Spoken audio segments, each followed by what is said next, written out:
Hello, my name is Caroline Ellis, and this is a video about the Children's Wellbeing and Schools Bill. And it's about the children not in school provisions and how this will impact home educating families.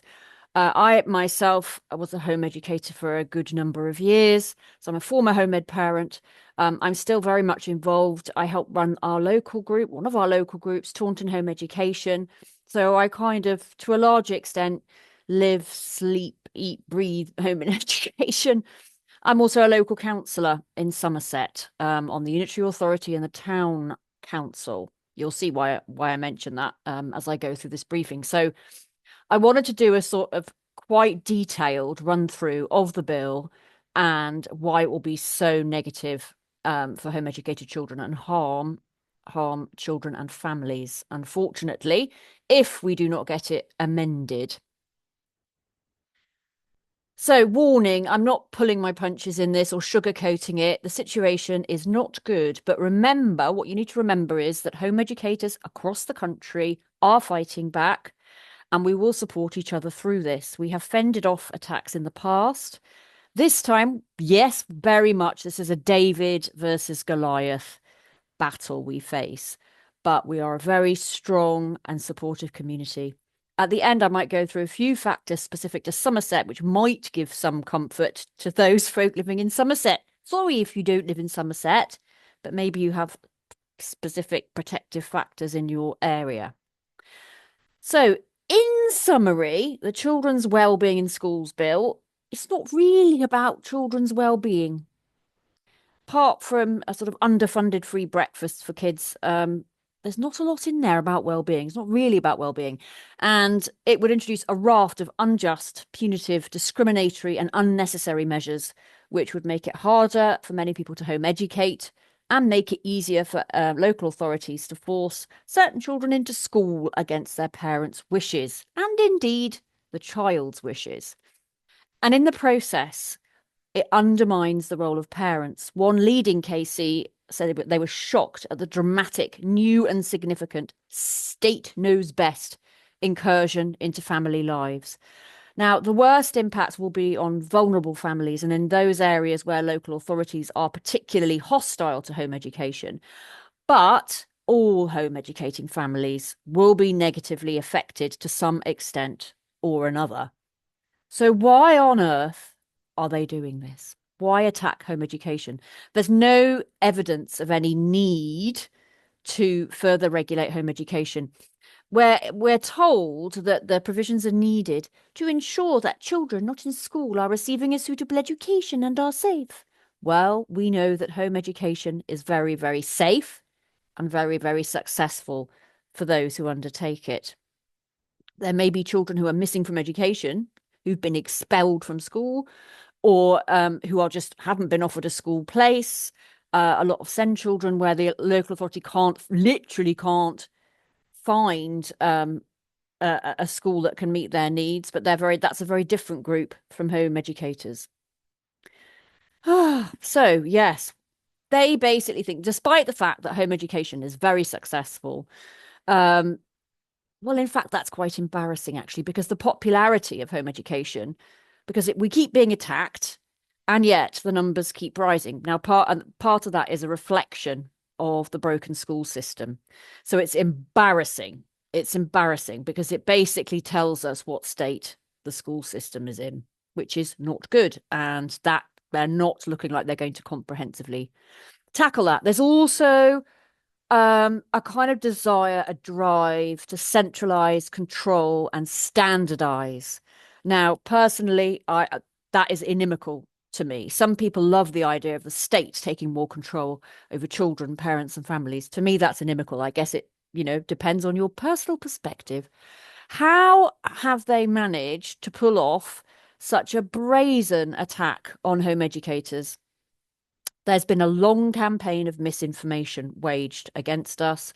There is a lot of ignorance out there. There is a lot of prejudice out there. And many organisations who ought to know better, including some children's organisations, have participated in this. mainly because I think it deflects attention away from the failings of statutory authorities in terms of all the, the child protection cases that they've messed up where children have died or been harmed. They don't want to focus too much on that. They want to scapegoat. Home education provides a convenient scapegoat because we're a minority, something like 1.4% of school-aged children are home educated. We're a minority. And minorities get easily scapegoated, don't they? So the claims that this will ensure greater protection of children are bogus. Home educated children are a comparatively low risk group. They're certainly no more likely to be at a safeguarding risk than school children. And in fact, depending on how you want to look at that, home education is often safer than being in school. So none of the measures in the bill make any child safer. On the other hand, they will expose children to harm. They don't need to do this, but it will expose children to harm.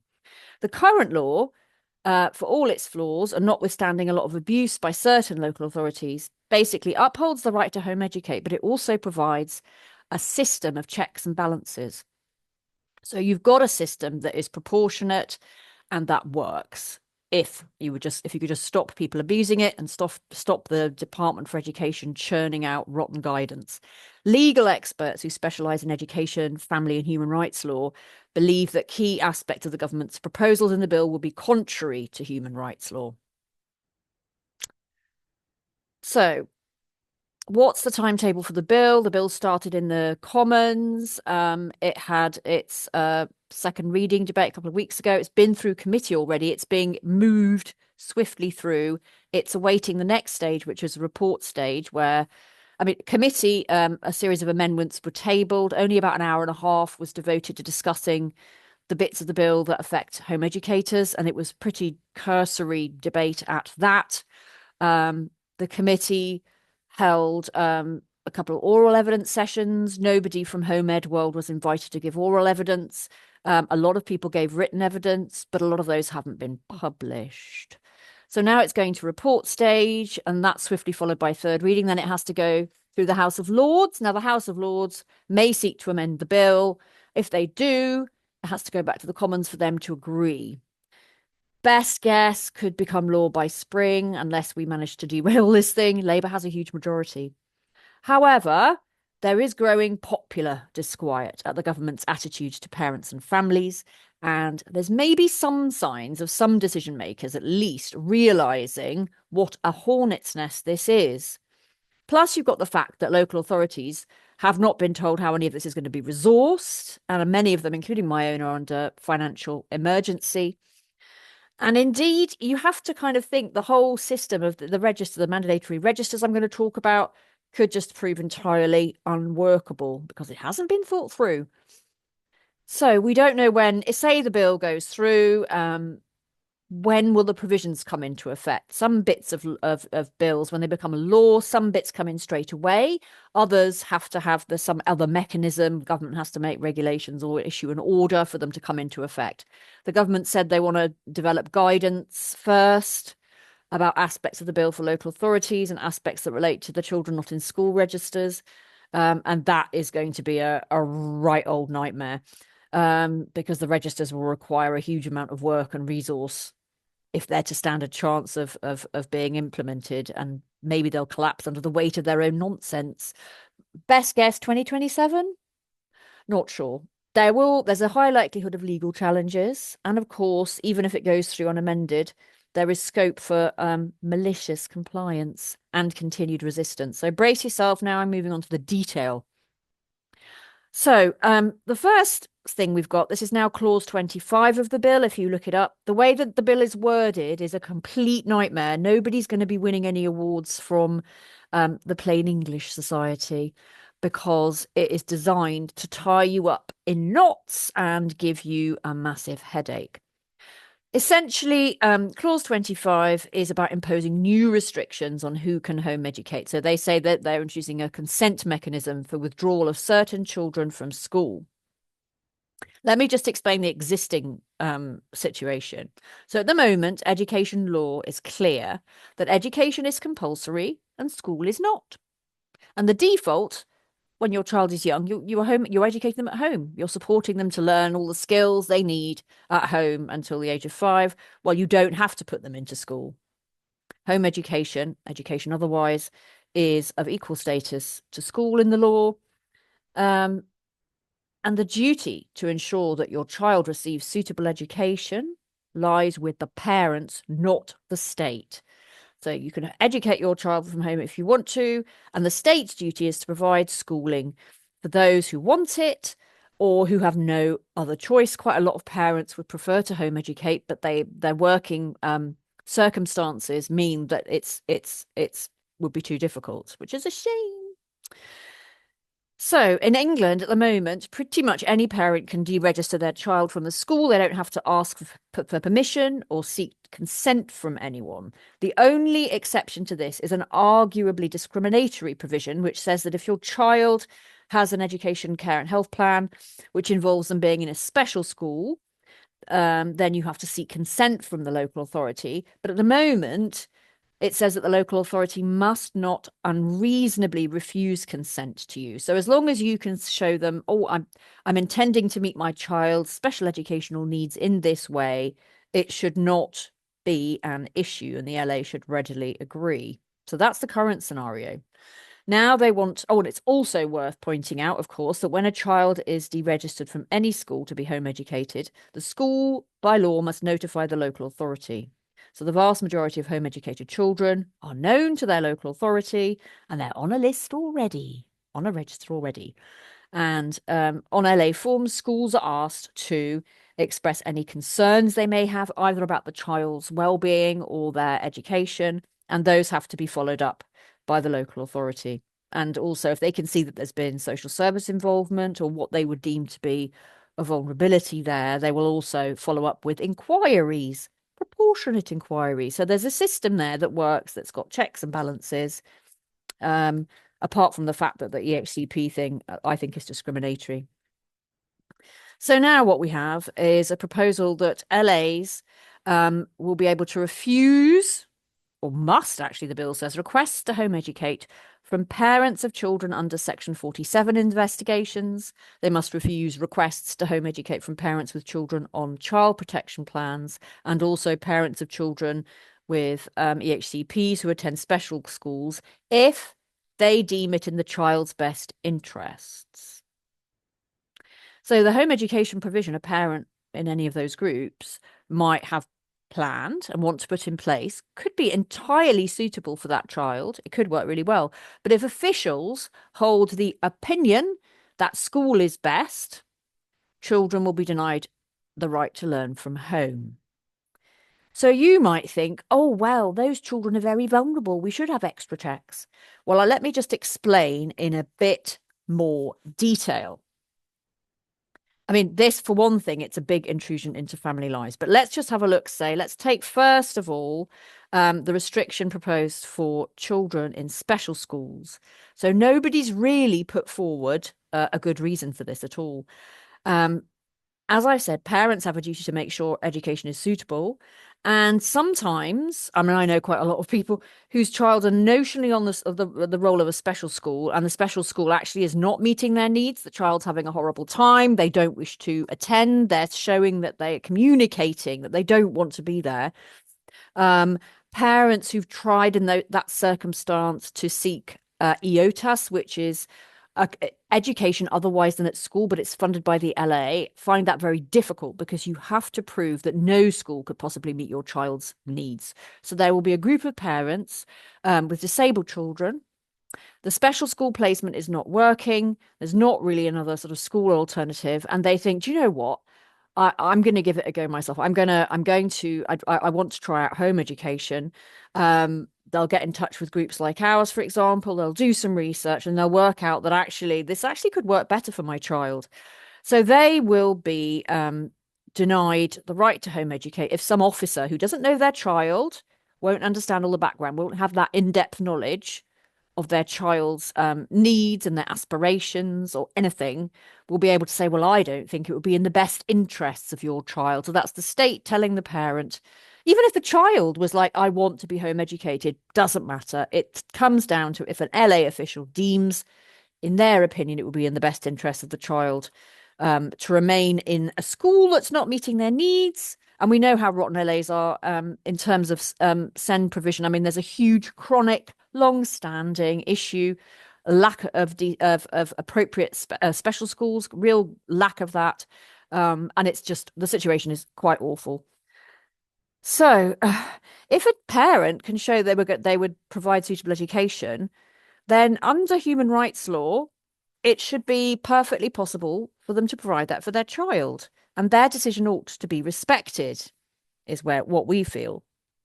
And if a local authority has any concerns at all about that child's educational welfare, they can follow them up. They can follow those up easily. And of course, if there's still an EHCP in place, there will be annual reviews.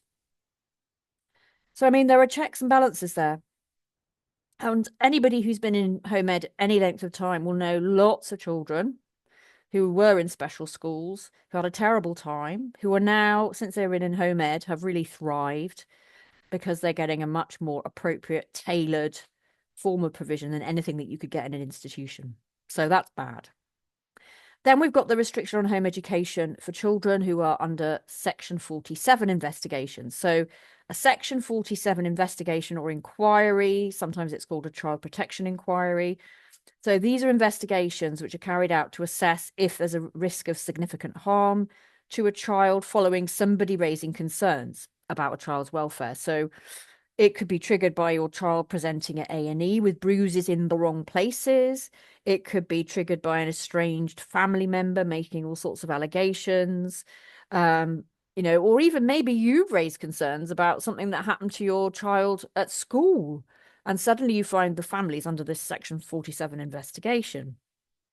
Huge range of things could lead to that. And sometimes allegations are made, obviously, maliciously. So going through those kinds of investigations are horrific, traumatic, horrifying. But 78% of these 47 investigations find no harm and there is no further action. Okay. So they might be under investigation. Doesn't mean to say that there's anything harmful happening in the family home by the parents to the children. So this seems to us rather unjust. So the mere fact of there being an inquiry, including sometimes the reason for a Section 47 investigation, has nothing to do with anything in the home at all. Sometimes the source of abuse or claimed abuse might be completely outside the home. It might be something going on at school, something awful. So we say that the fact of there being inquiry is way too low a threshold to be interfering with a parent's ability to decide what education provision is best for their child. Also, if you look at children under 5 years old who are under such investigations, they are not removed from their parents for even a part of the day. That is not a thing. Only situations serious enough to warrant a care order would normally cause a child to be removed from their parents for any length of time. So I think we're at liberty to question whether it's appropriate to allow a local authority to insist that a child who is over 5, who is merely subject to an investigation, can not be with their parents accessing home education. And children who could thrive in home education and who are not, in fact, at risk of at home could be harmed by a local authority decision to force them to remain in a school. Bearing in mind that parents know the child best, they've made a best interest decision that they need to withdraw the child, and then the local authority officers are coming at this, making decisions about children they don't know, against a backdrop of constant negative propaganda and misinformation about home education. So the pressure will be on LA officers to avoid the perceived risk of giving that consent. And there is a real potential for this to be abused by abusive exes. So there's a whole thing of abusive exes making malicious allegations against their partners to get them into trouble. This will give them even more succor. For them, it will be a green light to torment their partners by making malicious allegations, knowing that it will really, really further harm their children's life chances. Then we've got the limitation they want on parents with children on child protection plans. So a CPP, child protection plan, may be drawn up if investigations conclude that your child is experiencing or is likely to experience significant harm if nothing is done, and after a conference that's taken place to work out what things would keep the child safe and help the family. So you might think, well, it's fair enough to restrict home education in such cases. But what you need to think about is, again, the source of the harm or potential harm may have nothing to do with the parents or the home environment. Home education might, in fact, be a protective factor. So some child protection cases centre on schools, not parents, and with gang activity or sexual assault, many forms of bullying and exploitation. So if your child is suffering that, it could be quite important for the parent to be able to swiftly remove their child from an unsafe school environment. And if parents cannot do this, or there are delays while consent is sought, children could be subject to ongoing harm. The other thing is, in Somerset currently, in our elective home education protocol, it states that being on a child protection plan does not prevent you home educating your child, and it's very clear that there are existing systems in place to ensure such children are safeguarded. So in Somerset, there have been no sort of outrageous cases. The sky has not fallen in. We've got along perfectly well with a system where you can deregister even if your child's on a CPP, and all the appropriate checks will be made and safeguarding is in place. So there's no need for this added restriction. And the government keeps saying, oh, they want to protect vulnerable children and stop them falling through the gaps. Well, and they cite Sarah Sharif. They've basically weaponized the tragic case of Sarah Sharif to argue for why they need to be doing this to home educators. But would these provisions have helped prevent the death of Sarah Sharif? That's a big fat no. It's not me saying that. The Victoria Columbier Foundation UK. I'm going to read this quote out. Sarah, like Victoria, was not hidden. Indeed, for Sarah, the ongoing violence of her family was known to the authorities from before she was born and throughout her life. Sarah would not have been helped by measures to place restrictions on children in child protection plans or under Section 47 investigations being withdrawn from school, as the local authority had decided she was not in need of protection. If they had recognised her plight, then even without this bill, the local authority has these existing powers. The local authority will also have known that she'd been withdrawn from school, given the existing robust requirements on schools to inform them.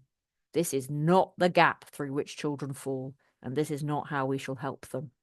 We have to ask ourselves why children, who are known to children's services, are not able to be helped. Let's move on. Now we come on to the compulsory registration regime. Yeah. So this applies to all home educators. So if you think, well, the other stuff might not affect me, everybody who's home educating will be impacted by this. So at the moment, we know local authorities already have lists. They have lists of children who are missing from education because they've been expelled or they haven't got a school place or whatever, or they're not sure what's happening there. They've got a list of those. There's data. The DfE publishes data. They also have a list of the children who are being home educated.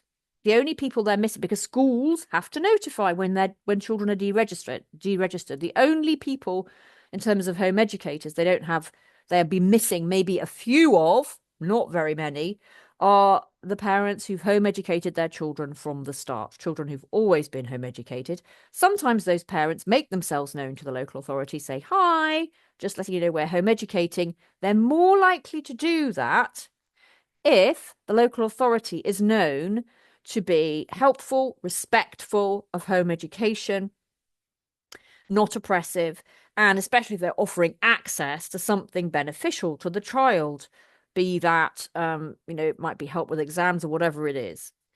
And in any case, increasingly, there's a lot of unlawful data sharing going on. So people ending up at A&E with a child who's not known to the local authority as being home educated, even if there's no safeguarding risk, health officials are unlawfully passing on that information. So there's basically hardly any home educated children not already known to the LA. If you wanted them all to be known, all you need to do is behave in a respectful manner.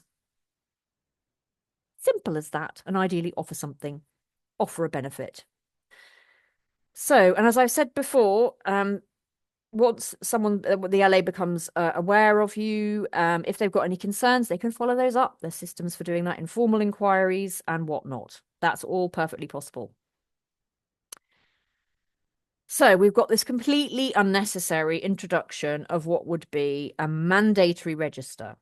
So this is not a nice, fluffy, voluntary register. This is parents, local authorities have to maintain registers of children not in school, despite the fact that they've got these lists already.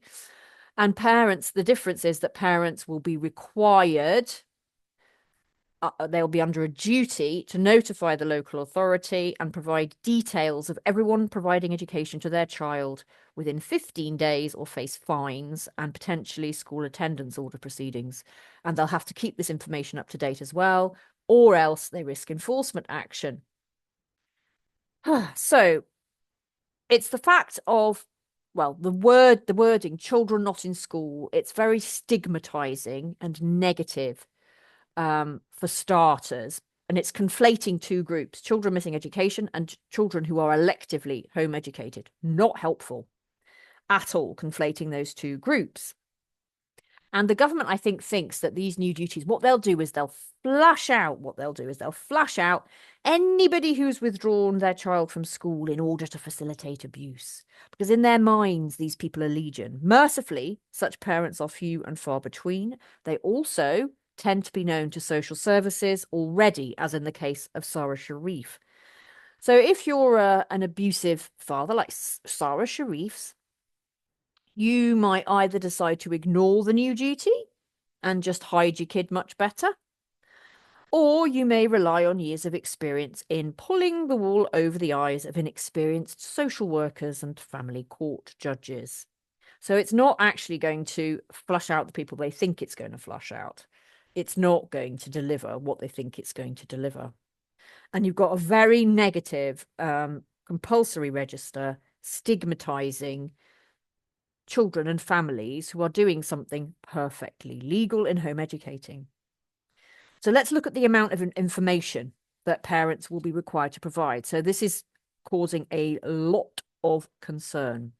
So parents, you have to notify the local authority if your child is home educated, and you will have to tell them, give them the contact details for both parents. That includes any estranged, abusive ones if you know their whereabouts, and the amount of time that your child spends receiving education from each parent.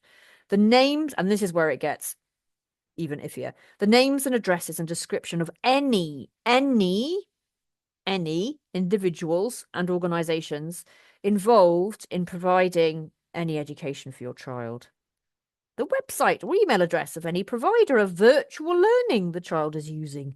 The total amount of time your child spends receiving that education from other people, and the amount of time that happens without you being actively involved or supervising your child. So this is going to be an absolute nightmare, because the level of information is just shocking. If you think about what you might do in an average week as a home educator, just thinking about all the activities my son Felix used to do, and this applies, you have to give all this information about what they're doing, not just during the week, but on weekends and holidays. So all the time, who's interacting with your child, who is your child learning with, doing activities with. Well, this is going to be a hugely long list you're going to have to put together. And it's going to be incredibly time consuming. You're going to have to log absolutely everything, from any online tutors, online workshops, when they're going to scouts, beavers, cubs, guides, drama, football, cricket, dance, parkour, gym, attendance at one-off outdoor taster activity sessions, history workshops at the local museum, all of the websites they're looking at, any online courses or classes, activities hosted potentially by parent groups, even spent a lot of time that they're spending learning to bake with granny or learning to knit with granny. or learning about computers with their auntie or doing gardening with their uncle, all of this, you are going to have to log it, write it down, um, names, addresses, descriptions of these individuals and organizations, and all this information has to be provided to the local authority. Hmm. So it's a bit crazy. And there's no time limit on the activity. So it could be half an hour with Granny baking. Doesn't matter. At the moment, they haven't specified. Um, they haven't said, oh, it has to be of an hour or longer, or 2 or 3 or 6 hours. That is not in the bill. We don't know what the time limit will be. Also, in terms of the time that you spend with your child, I mean, when you get up in the morning, children are learning all the time. For as long as they're awake, they're learning. Um, but you're going to have to think, actually, when I'm interacting with my child, is that all educational? For example, I mean, my children they used to go and look stuff up, research it, and they come running into the kitchen when I was doing something else saying, Mummy, Mummy, did you know? And then there'd be like a discussion and they'd sort of bombard me with facts and engage me in discussion, even over breakfast, discussion, state of the economy, because they'd watched the news and stuff like that, all sorts of stuff. And you'd have to work out, okay, was that education? Was I providing education? That was educational interaction, but was it actually me providing education to my child? Yeah, it's not going to be fun, this at all. It's completely ridiculous. Yeah, so it's going to mean basically an onerous and it's almost impossible burden on families, because things change all the time. Kids are always trying things out. Life is really busy, and if you've got I know people are very successfully home educating 4 children, 5 children, 6 children, 7 children, 8 children. They'd have to do that for each of them. What a ridiculous, pointless, unnecessary nightmare. And the fact is as well that it would affect, if you're doing all of this logging and whatnot and submission of information, that's going to detract from the quality time that you can spend with your child, and that is going to be to the detriment of their education rather than being supportive of it. So if these requirements are going to be detrimental to education, might they at least make children safer handing over all this information? Well, not according to the Association of Directors of Social Children's Services, who are big supporters of registers. In oral evidence of the Bill Committee, their representative admitted that the measures in the bill are certainly very detailed in terms of what is contained in a register, and there may be some reflection on whether there needs to be such a level of detail captured, because that in itself is not going to keep children safe.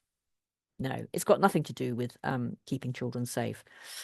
And the bill enables local authorities to add other categories of information that they need from parents in, and the Secretary of State can amend the legislation and add in further categories of information that will be demanded of home educating parents.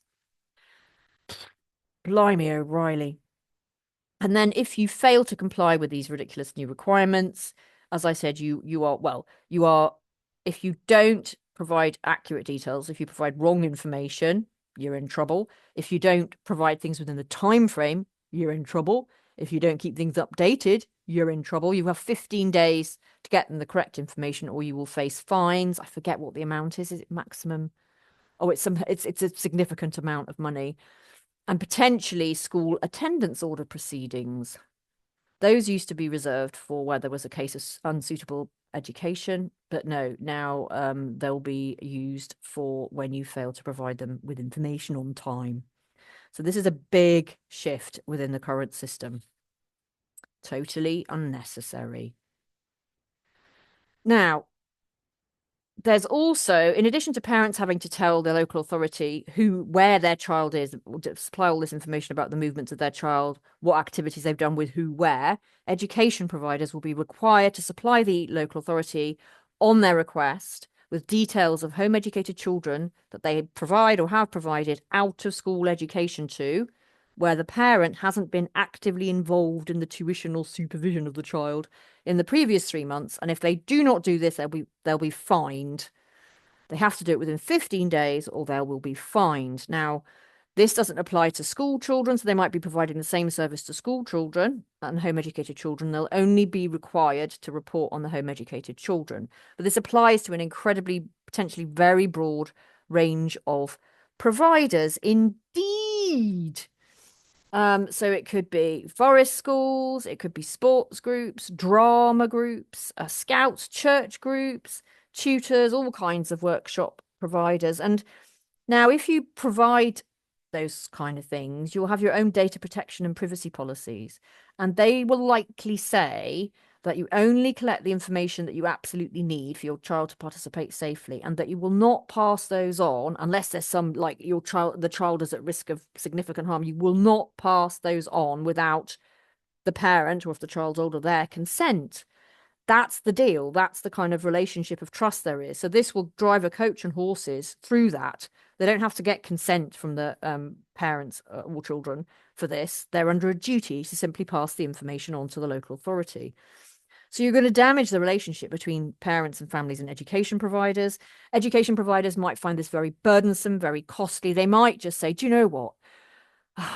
We can't actually continue offering these opportunities to home educated children because it's just become too onerous and too costly. Also, another possibility is that parents don't like the fact that this data is being shared without their consent, and so they might withdraw from reputable and trustworthy educational settings into those less so. So this really hasn't been thought through, has it? And it's certainly got nothing to do with supporting children or keeping them safe. It's also discriminatory because this only applies to home educated children. And David Wolf QC has done an opinion for the Home Education National Groups, highlighting the way that this infringes fundamental human rights in an unjustifiable way.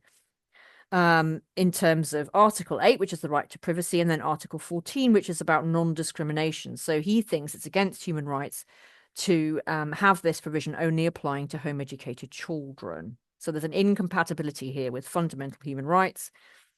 And they'll undoubtedly, well, I hope there is, if this goes through, there'll be a legal challenge. Oh gosh, sorry. Now we move on to the punitive and unjust use of school attendance orders. School attendance orders are supposed to be used as a last resort. And in fact, because home education is so successful, they are hardly ever used. When they are, it tends to be by local authorities who have a certain attitude to home education. There's a few of them that hand these things out like confetti unjustly when there's no issue with suitability of home education. But if you compare the rate at which home ed parents are issued with school attendance orders, I think the stat's 1.4%, something like that. And if you compare that with the proportion of schools who are deemed by Ofsted to be inadequate or requiring improvement, that's 10%. Anyhow, back to the subject at hand. Local authorities do have duties to inquire if they have concerns about education. It's a kind of proportionate thing. You're meant to make informal inquiries first in a nice way. And then if the parent isn't showing you enough to be able, so you can judge, oh, that looks fine, that's appropriate for that child's age and SEN and whatever, then you can go back and ask questions. You can say, could you just address this specific issue? Some local authorities are naughty and ask for things like photographs and evidence of work, copies of the child's work, which belongs to the child, which they're not entitled to. Some of them, basically insist on having home visits and stuff like that. Bad. Anyway, the law says there's a proportionate way of checking up, and school attendance orders should only be as a last resort. And they give you the last sort of stage before that is a notice to satisfy, which is where you're meant to provide evidence to demonstrate suitable education. But in fact, the local authority doesn't need to necessarily issue a school attendance order. They could look to support you. Bet that hardly ever happens. They could look to support you so that your home education could be made suitable. Anyway, so now the government wants a much harsher, more punitive regime. So the bill encourages local authorities to serve preliminary notices for school attendance orders simply because a parent has failed to jump through all of the unnecessary registering and data supplying hoops correctly and not provided information at all or in time or has made a mistake. So you don't just get a fine, you find yourself with a preliminary notice, which means you have to put together all this evidence and you have to try and satisfy the local authority. So this will create a further source of conflict. The big thing about this is all of this is set up to engender conflict. In Somerset, as I'm going to say later, we have very little conflict because there are good relations. This, good relations, out of the window. It sets people up for conflict. And things may escalate when there's no need for it, when the child is actually perfectly happy and thriving in home ed. Then the bill requires local authorities to issue these preliminary notices, not just to parents of children that they think are not receiving suitable education, but to any home educating parent, here we go again, whose child is under Section 47 investigation or subject to child protection procedures. And this is even where there are no concerns about the child's home education as such. So such parents, if you've managed to get through the barriers to home educating in the first place, they're going to absolutely hit people who are already home educating. They want to come down on them like a dose of salt, even though it's completely unnecessary, because all the checks and balances that you like are there. They just have to be operated correctly. But no, so yeah, not good at all. And so parents in this situation where there's a Section 47 investigation or a CPP, the thing is here, they would not just have to show that the education they were providing was good enough. They would have to convince a local authority officer who doesn't know their child and likely thinks school is always best, that actually it was in their best interests not to be in school. So that's going to be really, really difficult. And it will depend a lot on the attitude of the local authority. But it's not good. It's not fair. And it's not just. Oh, and then we have the provision where a local authority who's considering a school attendance order is told under the bill they must assess the child's home environment and they may request access to visit the child in any of the homes in which they live. Ooh. So we've obviously people have reacted against this, saying, oh my God, they're trying to force home visits. And they say, no, no, no, no, no, no, no, no, no, because we won't have the right to march into your home, but they're using coercion. So what they're saying is if a parent refuses a request for such a visit, this automatically, in and of itself, will require the local authority to consider itself to be under a duty um, to serve a school attendance order. So they're basically saying, oh, you don't have to let them in, but if you don't, you could face a school attendance order simply for not letting them invade your family home. Now, there are people out there who go, oh, well, I've got nothing to hide. Doesn't matter. That's not the point, really. I mean, if you don't care about your privacy, that's fine. What you've got to understand is that if you let strangers into your home with their own set of prejudices, they might not like clutter. You might be having building work done. That might not be actually impacting your child because you spend most of the time out and about Forest School, the library, the art gallery, museum, doing all this stuff. They will be able to say, well, the home environment is unsuitable. If they think it's unsuitable, it might be absolutely fine for the child, but it's in their opinion. So even the people who say, well, I've got nothing to hide. I have the local authority round for tea and biscuits. You just watch out, because one day somebody will turn up who doesn't like you, doesn't like your lifestyle, doesn't agree with your lifestyle, and they have incredible power over you to mess your life up. So this is just wrong. It's coercive. It disregards the right to private and family life, okay, as well. I mean, a lot of people are, they don't want people marauding all over their home.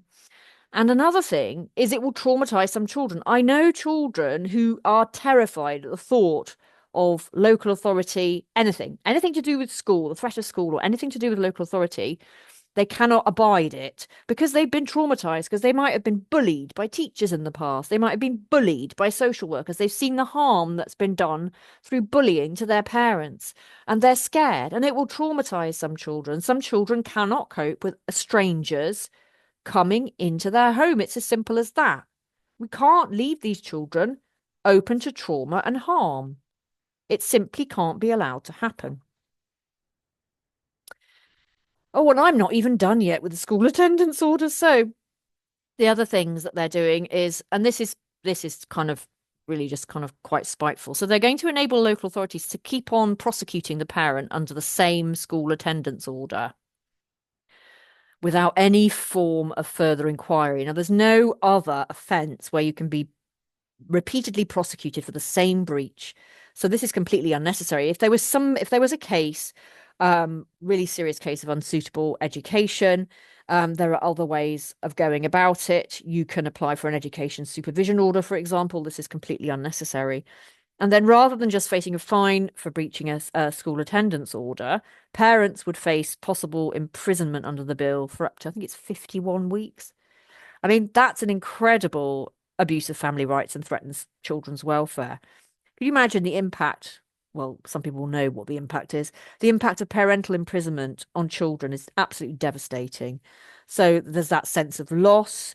Many children experience stigma, social isolation, depression, fear, anxiety, shame.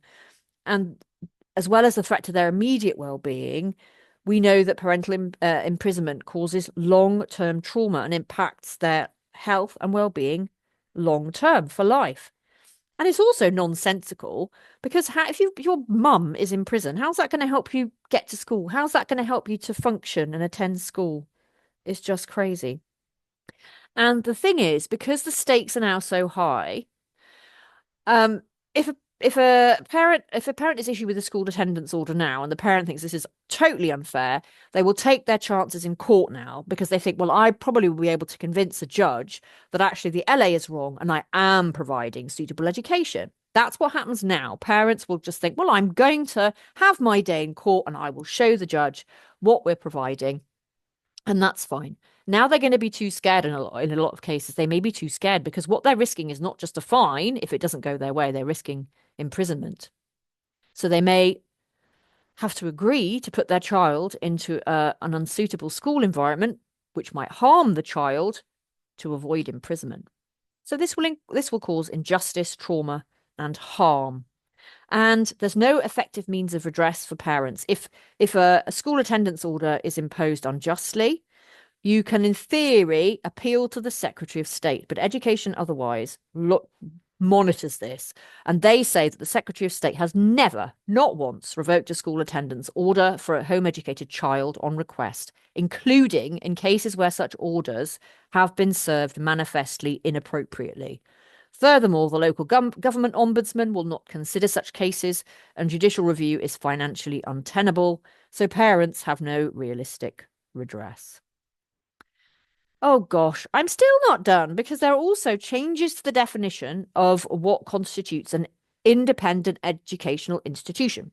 So independent schools are not inspected under the same regime as state schools. There's a whole different set of criteria, but they're still like very schooly orientated. So the government wants to bring more educational settings into scope of the regulatory regime that applies to independent schools in England.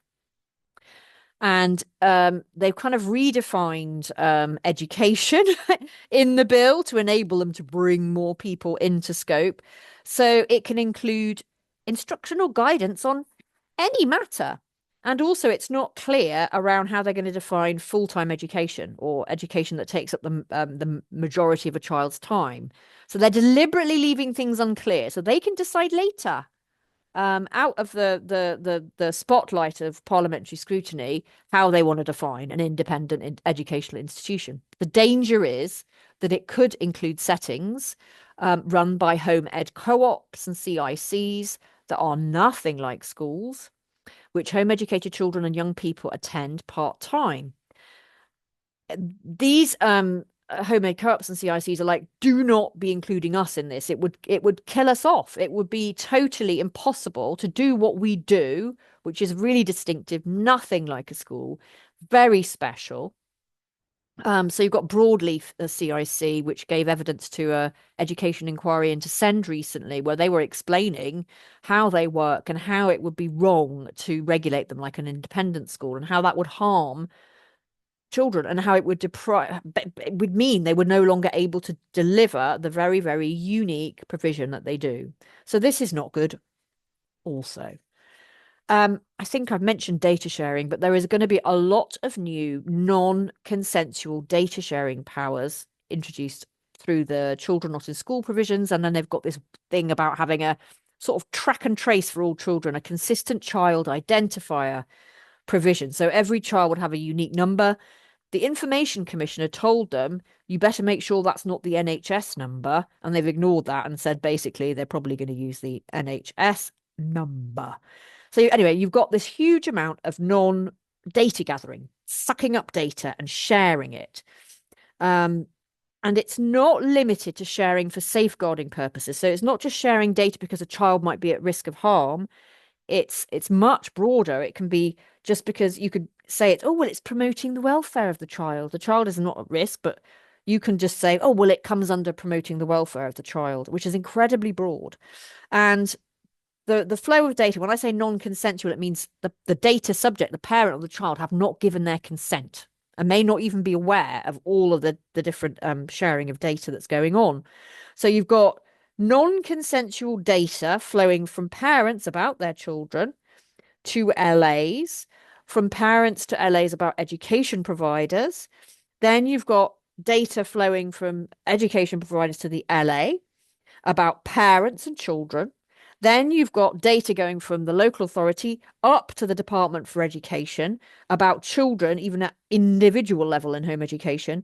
And then you've got data sharing between local authorities and an open-ended range of other organisations. Data about children is highly sensitive, and the risk of it getting into the wrong hands or being used prejudicially is very great. And data breaches by local authorities and the DfE have been legion. So, Defend Digital Me have sounded an alarm bell, a huge alarm bell about this. They say there's a scandalous lack of democratic scrutiny of these proposals. They say it's a big national policy change. Too much is left to secondary legislation. There's a gap where meaningful safeguards are needed to be. So that's worrying in and of itself. It's worth thinking about the impact on Gypsy, Roma and traveller children as well. Some 4.6% of the home educated population are children from Gypsy, Roma and traveller communities. So they're disproportionately represented, overrepresented in home education because it's only 0.4% of children in the wider school population. And Gypsy, Roma traveller groups have expressed quite a few concerns about the bill. So Gypsy and traveller families who home educate and travel obviously could miss correspondence about this wretched register and what information they're supposed to provide. So they won't be able to comply potentially.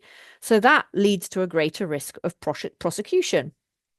There's also an obvious risk of discrimination against Gypsy and traveller families who live in caravans because the bill is saying, oh, you should go and assess the home environment. Well, what if that official is a bit prejudiced and has basically considers that a caravan is not a suitable home? But a caravan is part of that family's way of life and their culture. So this could cause massive problems. Also, the imposition of fines and imprisonment for non-compliance with the register and school attendance orders. Again, you could be criminalising Gypsy, Roma and traveller parents who were unable and willing to comply, but they might have been fine. Their home education might be grand, super fine and dandy. And you will exacerbate existing bad tensions between these communities and the local authorities.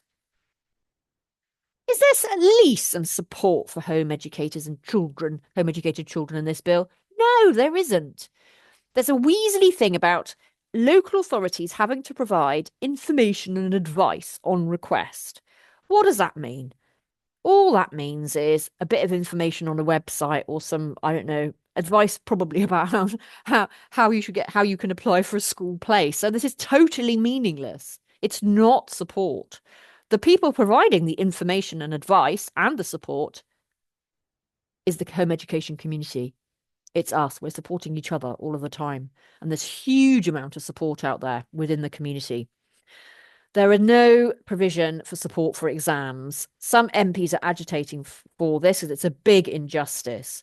So in many areas, there's no help with the cost of exams. It can run into several £100s or even thousands of pounds. Here in Somerset, we've got access to a couple of places where children can sit GCSEs and whatnot as private candidates. But in some areas of the country, these things don't exist. They have to travel a long way. That's one thing the bill could have actually addressed. There are MPs, including my husband, who's actually agitating for this because it's not fair. It's not right. You'd think they'd be sympathetic on that point, wouldn't you? Is there anything useful in this bill? Sorry. No. Sorry. Really, really sorry. For years, home educators have complained about abuses of power by local authorities.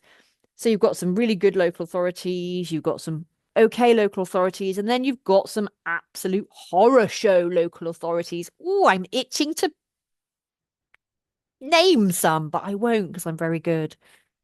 Um, but there's a lot of abuse of power out there, and there's no redress for that. There's no system of redress at all. We want that addressed, but the bill doesn't do that.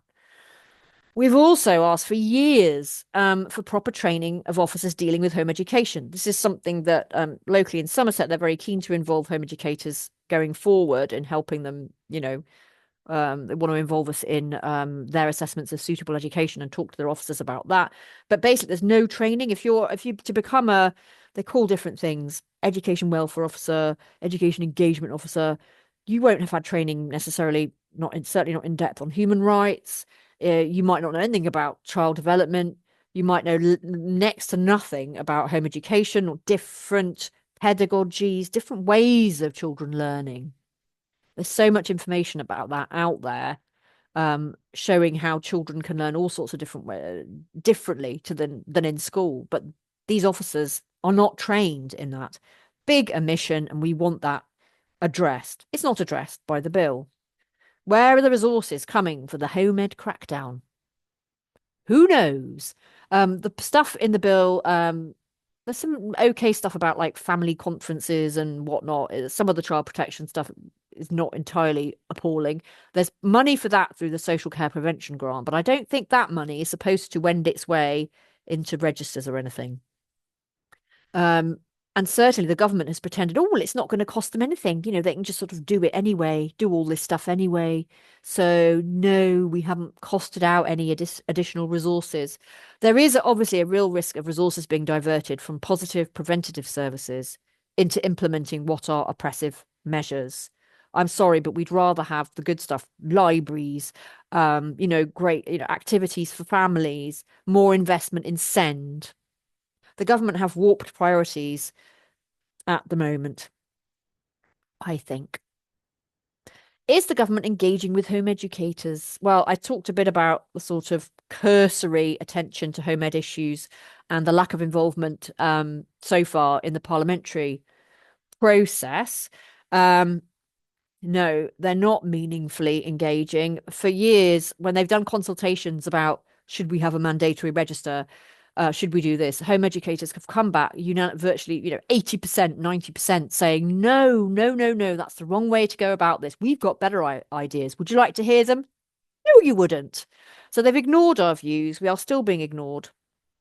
There apparently is an implementation panel, which they've sort of hand-picked home educators, plucked them and said, right, you can have meetings with the department. Oh, lucky you. And we will ignore you. You can blah, blah, blah. You can say what you want to say. But then we've heard from people involved in that they're simply being ignored. That's not good. We are a minority group, a minority community. We are doing nothing wrong. I think that we should be involved in the issues that affect us, in the policies and decisions that affect us. If this was any other minority and you were making decisions going completely against what that minority was saying, you weren't engaging properly with them, that there would be an outcry, wouldn't there? Is there a better way? Yes, there is. Look at Somerset.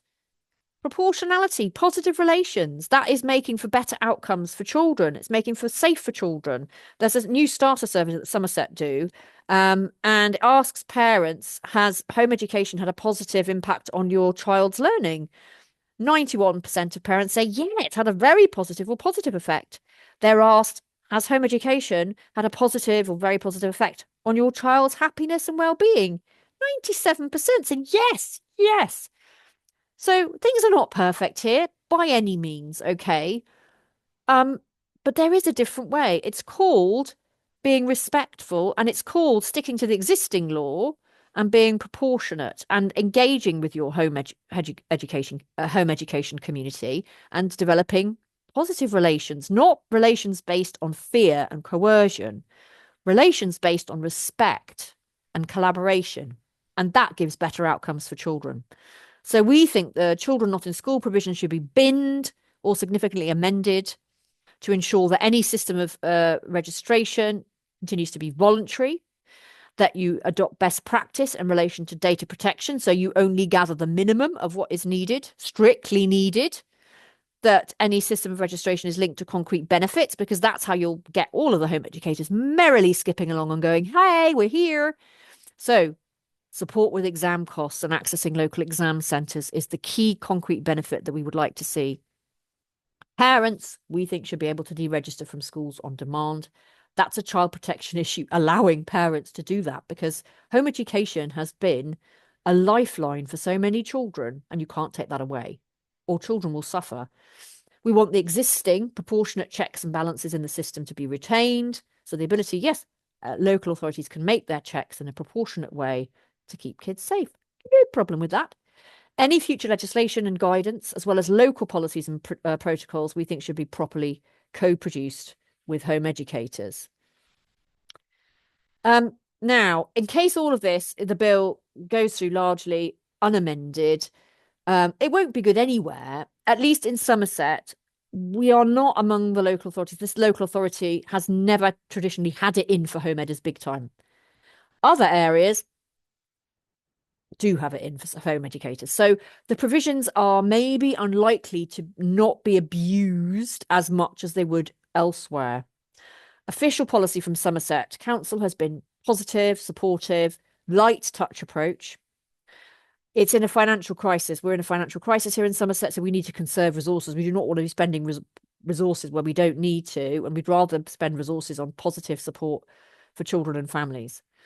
Jen Hodge, who runs the brilliant Rama Life, which is a fantastic alternative education provision, which caters for home educated children and other children.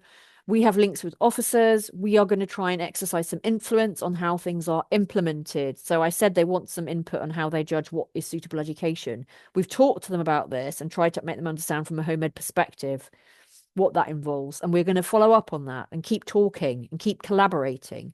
And some of the local MPs are also very supportive of home education, like Adam Dance in Yeovil and Gideon Amos, who's my hubby, Taunton and Wellington. So there's a few protective factors here. Okay. Resistance is never futile.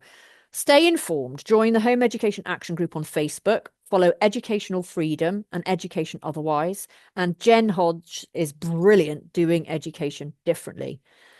You want to keep some key information to hand for when it's needed to counter ignorance. So if they say, oh, well, home education and all these children who've suffered, you have some facts to hand about showing that actually home ed is very safe, very low risk group. These are all the, safety risks there are in schools in terms of bullying, knives, violence, abuse, all the rest of it. Practice self-care. Take time out to release anxiety and stress, because this is horrible to think about, this bill. Really, really horrible. Seek support. Seek support from your friends in the home ed world. If you want to explain what's going on to children, if they overhear you and they're kind of like, Mummy, Daddy, what's going on? I'm a bit worried.